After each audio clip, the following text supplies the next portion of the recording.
Powers and multiplication and division. The first thing we're going to do is we're going to try to find a pattern.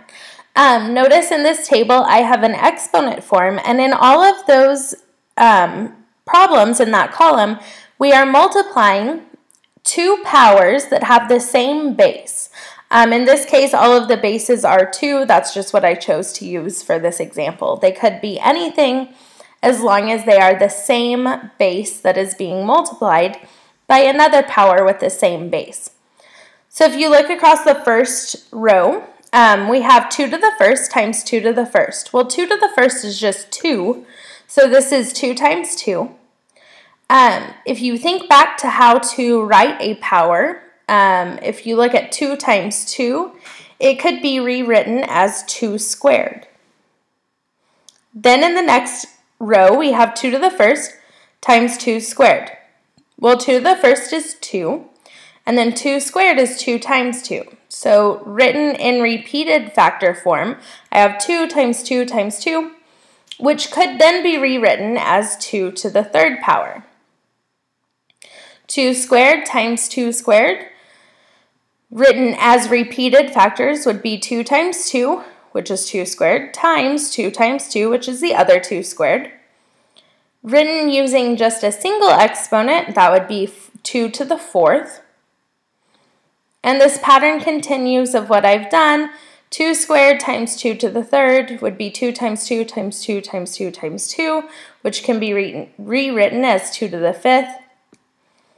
The next row could be rewritten as 2 to the sixth, and the final row could be rewritten as 2 to the seventh. So if you look, I've gone from multiplying two powers with the same base to writing it long as a repeated factor multiplication problem, and then I've gone back to writing it with just a single exponent.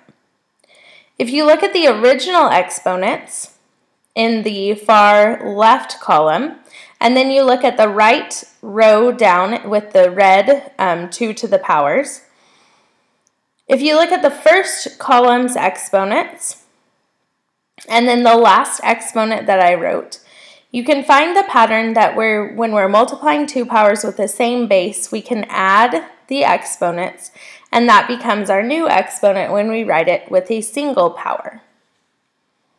So putting that in words, product of powers means we're multiplying two powers. When you're multiplying powers with the same base, we can add the exponents and leave the base alone. So your base is not going to change. You're going to add the exponents, and then you can write it with as a single power. So if you look at these examples, we have 5 squared times 5 to the fifth power. My base in both of these powers is 5, and I have an exponent of 2 and 5. I could rewrite this as 5 times 5 and then times 5 to the fifth, which would be 5 fives. But because I found the pattern using that table, I don't have to write it out long ways. I can just use the rule, which says leave the base of 5 alone and add the exponents. So 2 plus 5 is 7. So 5 squared times 5 to the fifth is equal to 5 to the seventh power. The next example, we have e to the ninth times e. Notice there's not an exponent on the second e that's being multiplied. Similar to the fact that we have an understood 1 in front of a variable, there's also an understood 1 as an exponent on variables and numbers. So I can write this as e to the ninth times e to the first, which would give us e to the 9 plus 1 is 10. This last example is a little bit different. We have 2a to the sixth times negative 3a to the third. Notice I have coefficients, which means whole numbers numbers in front of my variable. What I'm going to be able to do is I'm going to be able to multiply the whole numbers in front of the powers, 2 and negative 3, and then I'm going to be able to use the exponent rules on the a to the sixth times a to the third. So 2 times negative 3 is negative 6. A is going to stay the same, and then I would need to add 6 plus 3 is 9. So my negative 6 came from multiplying the whole number coefficients, 2 and negative 3. 2 times negative 3 is negative 6. My base of a stays the same, so that's why I have negative 6a. And then to the 9th power comes from adding your two exponents. 6 plus 3 is 9. Dividing powers by writing factors. Again, we're going to be looking for a pattern here. So now I'm dividing powers that have the same base. So when I look at 7 to the 5th divided by 7 to the 3rd, I could rewrite 7 to the 5th as 7 times 7 times 7 times 7 times 7. I think I said enough sevens. And then over 7 to the 3rd, which is, as you can see, 7 times 7 times 7. Well, what happens when I'm multiplying in the numerator and the denominator? When multiplication is the only operation that I have, I can actually cancel out numbers that are the same on the top and bottom of my fraction, or in the numerator and denominator. So if you look, I have 7s being multiplied in the numerator and 7s being multiplied in the denominator. What I can do is I can cancel out. 7 divided by 7 is just 1, so it's not necessary to have 7 on both top and bottom. And I can do that again with these two 7s and again with these two 7s. So what I'm left with, I can't cross any more out because there's no more 7s in the denominator or no more 7s on bottom. So what I'm left with is 7 times 7. Rewritten using an exponent, we could write it as 7 squared. Similar to what I did with my 7 as a base, I can do 4 to the 7th divided by 4 to the 5th using the same idea. When there is a 4 on both top and bottom that's being multiplied, I can go ahead and cross them out because 4 divided by 4 is the same as 1. Again, I'm left with 4 times 4, which could be written as 4 squared.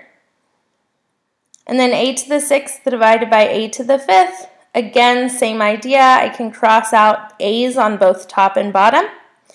And I'm left with just a single a, which remember would be the same thing as a to the 1st power. So if you look at what's happened here, I went from having 7 to the 5th divided by 7 to the 3rd is equal to 7 squared. 4 to the 7th divided by 4 to the 5th is the same as having 4 squared. And a to the 6th divided by a to the 5th is the same as having a, or a to the 1st power. So the pattern here, when I'm trying to find quotients of powers, which is division of powers, when we are dividing powers with the same base, we subtract the exponents and leave the base alone. It's always going to be the exponent in the numerator, or the exponent on top, minus the exponent in the denominator, or the exponent on the bottom. So we're always subtracting the top exponent minus the bottom exponent. This asks us to simplify and express using exponents. The first example, we have 7 to the 9th divided by 7 to the 3rd. Well, 7, the base is going to stay the same, and 9 minus 3 is 6. V to the 14th divided by V to the 6th. The base of V is going to stay the same, and 14 minus 6 is 8. And in this last example, I have 10m to the 7th divided by 2m to the, remember, if there's not an exponent, it's an understood 1. Well, I'm going to run into a little bit of a problem here because the only power, or the only base that I have here is m. And what I can do is I can go ahead and, again, similar to what I did in the last example with multiplication, in the division using exponents, I can go ahead and look at the coefficients. In this case, it would be 10 and 2, and I can go ahead and divide them. So 10 divided by 2 is 5. My base of m is going to stay the same, and 7 minus 1 is 6 for my exponent. So the 5 came from dividing 10 divided by 2 is 5. The m was the base, so it's going to stay the same. And the exponent of 6 comes from subtracting 7 minus 1. The final examples, I have 4 to the 15th times negative 5 in parentheses to the 6th, divided by 4 to the 12th times in parentheses negative 5 to the 4th. Remember, I can only combine powers that have the same base. So if you look at the first example, I have a base on 4 of 4 in the numerator and the denominator. So I can take 4 and leave it alone. And then the exponents, I have 15 and 12. So I would need to subtract 15 minus 12 is 3. And then similar, I can combine my powers with a base of negative 5. Negative 5 to the 6 minus 4 is 2. A couple of things about this problem, because I was multiplying initially in the numerator and the denominator, I need to keep multiplication between the 4 and the negative 5 as my bases. And then notice negative 5 was in parentheses in the original problem, so negative 5 needs to remain in parentheses for my answer. The very last one, again, I can only combine powers that have the same base. So I'm going to be able to combine my 4 with bases, my 7 as a base, and my 8 as a base.